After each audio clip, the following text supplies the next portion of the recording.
Hi! Welcome to this video guide tutorial on how to paint this monster eye. Here I will show you all the steps so you can visualize everything for your own eye.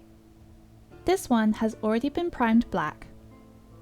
If you have your own and it's not primed, I used Vallejo Surface Primer through the airbrush. However, you can also either brush it on or use a black spray can primer instead. There is a range of techniques we'll be using today, including base coating, using washes, dry brushing, stippling, blending, and fine detail.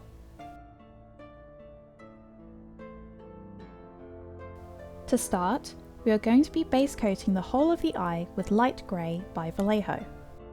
I have a PDF guide on base coating to help you understand how to get the right consistency for your paint if needed. Try using the flat side of your brush when going around the edges for more control. You may need to do a couple of coats to build up coverage, especially as you're using a light colour over black. Once that's done, we can start to add some definition. I'm first using Nuln Oil all over the eye, but allowing it to run into the edges. This will help us start enhancing the shape of the eye.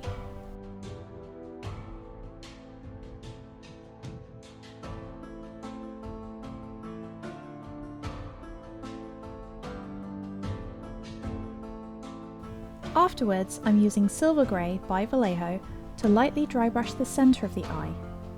The aim is to have the outer edge darker than the middle, to make it appear more round and 3D.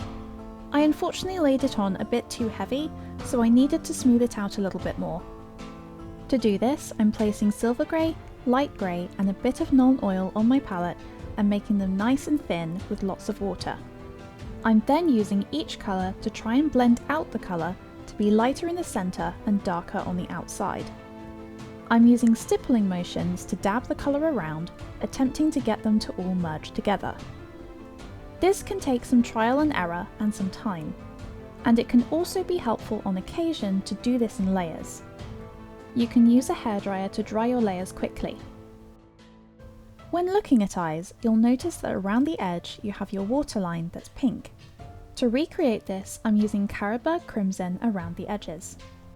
Once that's done, you'll need to blend it back into the rest of the eye, just like before with thinned down light grey, stippling and mopping up any overflow.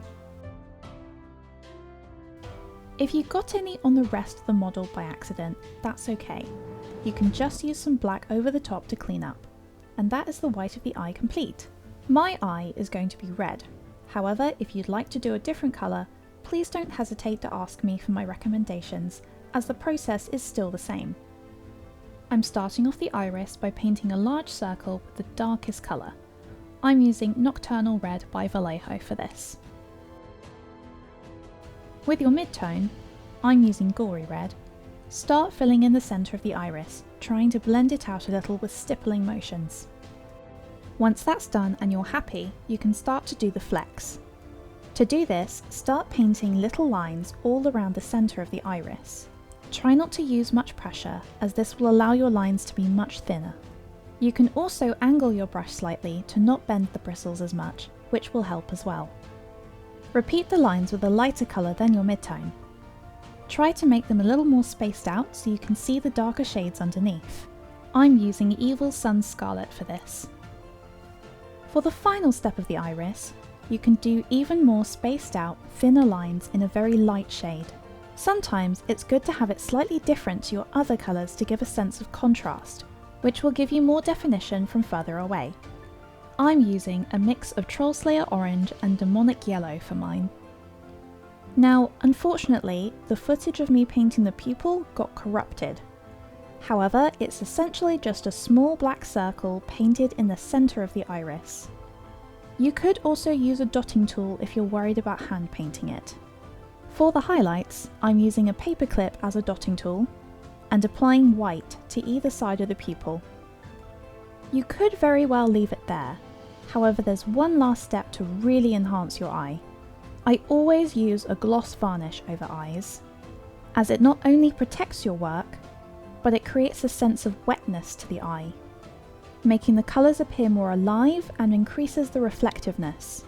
And there you have it, a monstrous eye ready to spark fear into even the bravest of adventurers on your next D&D session.